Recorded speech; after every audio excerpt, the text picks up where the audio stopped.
Welcome back to the workshop. If you follow this channel regularly, this video will be a conclusion of three other videos I've done recently. One on my first workbench, one on doing something back here in the corner, and then third, options for making a quick workshop surface. It's actually that latter one it's really going to be a conclusion for. So what I'm going to show you today is how I made a quick workbench for my workshop, in addition to my current workbench, the Works Pegasus, and the Cobalt, which of course I've had for years. So my workbench features Sawhorse legs. And the reason for that is I already had the Sawhorses. I didn't want to spend a bunch of money on extra wood to make the legs. I certainly could have done that. I had the plans to do that, but in this instance I decided not to. You could certainly add legs to yours if you want to do it that way. There's nothing wrong with that. But for me, I had the Sawhorses. Sawhorses are so easy to get that it's just easier to keep what I already had and go with it. The boards on top, three of them I already had, and they were featured in the options for a quick work surface video. And so what I did is I bought one more. So these are 1x8s, and they are originally 6 feet long, and then I cut them down so they're actually 4 feet long for this purpose here. They are held together, they are not glued together. Originally I didn't want to do anything with them because I wanted to use them for another project. This is the project. But they're still not glued together, they're held together with stretchers. Stretchers that sort of rest up against the Sawhorses but are drilled to the boards.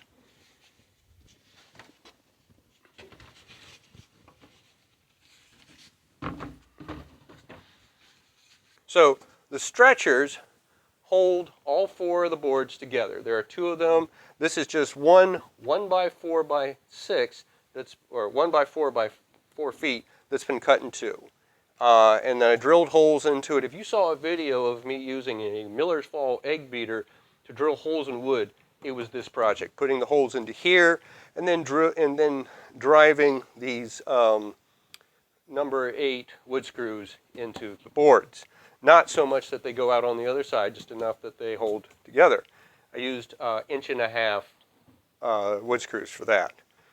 And so that holds us together, and these are put at such a point that they're inside the Sawhorse.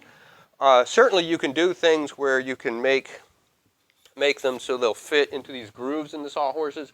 I didn't want this workbench to be specific to this Sawhorses, because not all Sawhorses have that area for like a 2x4 or something like that. So I wanted it to be able to fit on any Sawhorse configuration that I might have. If you had seen the video on my first workbench, which was my father's workbench, you'll remember that he had a vise, which is this vise. This is a Sears Craftsman vise, circa the 1970s, maybe early 80s. And I've not had a vise of my own except for a small vise, which you'll see in a little bit. So because I wasn't able to bring that large workbench home, it was huge. It wouldn't fit in the car. It just wasn't going to happen. I would have had to rent a trailer, and at that point I might as well make my own, which is what we're doing here. And so I had this square of wood already. It's the same kind of wood as this. So what I did was I traced out, figured out where the holes on the base of this is a swivel base, so you can move the top anywhere you want. And so I just figured out where it would be on the board, and I punched holes through the board. Then I took the board and glued it. It's actually glued to this board. Continued with the drill through the 3 holes for these bolts. It's a bolt and a nut, which he used on his workbench, so I didn't have to buy anything new there. And that would secure this to this. So this is the vise in its location. It's secured down. I can use it like this or keep it like this at rest, swivel it to this side so I can use it with a full swing of the lever in this position, which is probably where I would have it for cutting pipe or something like that. This is something that I would probably like to use near the Gagnon chest, maybe do some, if I'm doing some metal fabrication or making gears or something like that, this is where I would like to have it. So at this point, the workbench surface is essentially finished. But there are some additional things that you can do that I'll go into next. So at this point we have a lot of the layout that I was looking for with this workbench. The ganging chest has been added. If you knew about what I was doing in the corner before, you will know that the ganging chest was over there, but that white cabinet was originally over here, and I just put it over there, brought the ganging over here to be part of this workbench. The reason for that is in this position, I would be able to open it up and work right out of here, pull the drawers out and use it right here, especially things like the wrenches and that sort of thing. I also have my two smaller vices. This is a very small desk or table vise, and then this is another one that a friend of mine gave me. It's a swivel vise. What are some additional things that I could do? I went ahead and put a back on it. This is another board, one of these that I already had that have been cut down to size, and so I went ahead and attached it to the last board, simple L hooks that I bought from a hardware store. And so there's one on this end, there's one on the other, and it's just two number 8 3/4 inch wood screws, two on there, and it's now why, you ask, would you put a back on it? And that's, you could have a back or not have a back, but I've decided to put a back on because I'm going to actually use it for holding this set of nut drivers that I got from my dad. It's a really good set. It comes in its original Craftsman container, but there wasn't really any way to, this is for hanging in the store, and there's really no other way to keep it this way.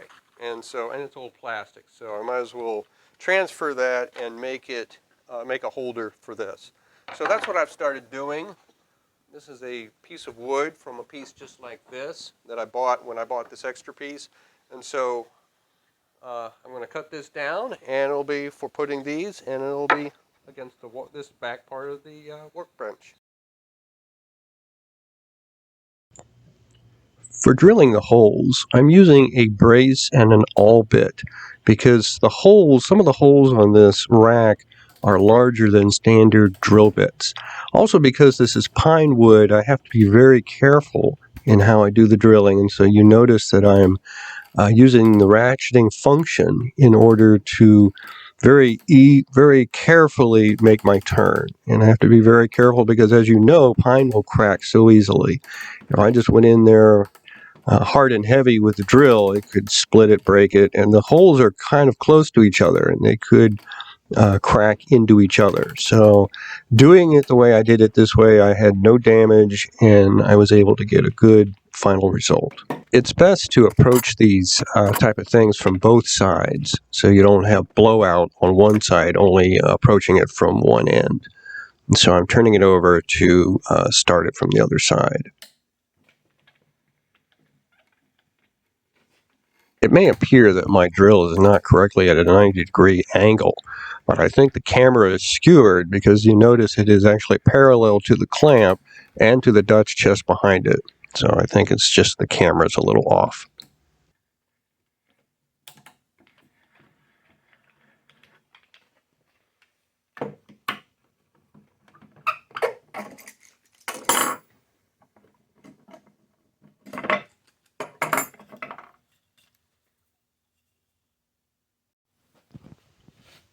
Using a spade bit in my power drill, I'm again taking it very slowly in how I drill these final small holes.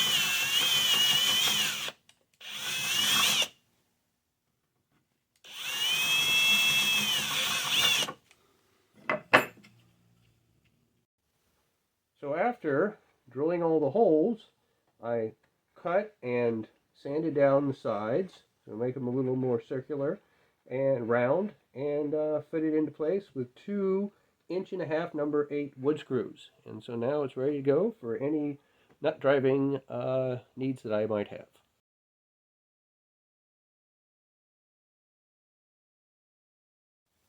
So again, the surface is ready to go to use, but one more thing that I think I'll do is maybe put some polyurethane on here to kind of just protect the wood. I might do something about this hole here, put a little filler in there, because one thing I'll be using this for is evaporust. Evaporust for taking care of some of the rust on some of my tools. That on this bare wood would be a little messy, and if I put some polyurethane down first, that might protect the wood a little better. So I think that's what I'll do. For this hole here, what I did is I just mixed some of the sawdust from this project with wood glue and filled it in. You could certainly use resin or some of those fancier ways of filling a wood knot, but for this purpose, wood glue was all I needed to do. Then I sanded it down because this is not something I'm selling to a client or anything like that. It doesn't have to look pretty. It just needs to be functional as a workbench. And so it's a nice smooth surface and worked very well. And so now the project is complete. I have put polyurethane over the whole surface, including the back and this. It's a nice, feels good. I know that the wood is at least somewhat protected from whatever I get into going forward. So from now, there it is, all set up and ready to go. I got my nut drivers, I got the Gagnon chest ready to go, all the vices. This panel down here, this is just a board that's left over. You could, if you did the legs, you could use this as an extra board to connect it together, as well as you could maybe, if it wasn't too floppy, you could hang tools on it. It's just an option. And way at the bottom, you can't see it, I've got the specialty plane case that's kept below it. Some additional things on either side. These boxes, the crates that I brought from the move last year, I would like to use some of the nice wood that's in there, but for now it's holding the plow plane and some of the other materials for the bench. On the other side, kitty litter container, this one on top, has all my extra wood, all the scrap wood. I keep the rolling tool cart next to that. I can pull that out if I need to get to the white cabinet on the end or to the pipe clamps. The paperwork, all that stuff is actually in a gray tub below the kitty litter containers. So everything has been sort of taken care of from the corner, from trying to make something like my dad's workbench, and trying to find some solutions for being able to access the Gagnon chest, as well as an extra work surface here in the new workshop, here in the new Ritual Woodworking shop. That was new as of a year ago. And so here in a year's time, we finally made some progress. So that is a quick, simple, and easy way of making a workbench for your workshop that will fulfill many of your needs. Thanks for watching.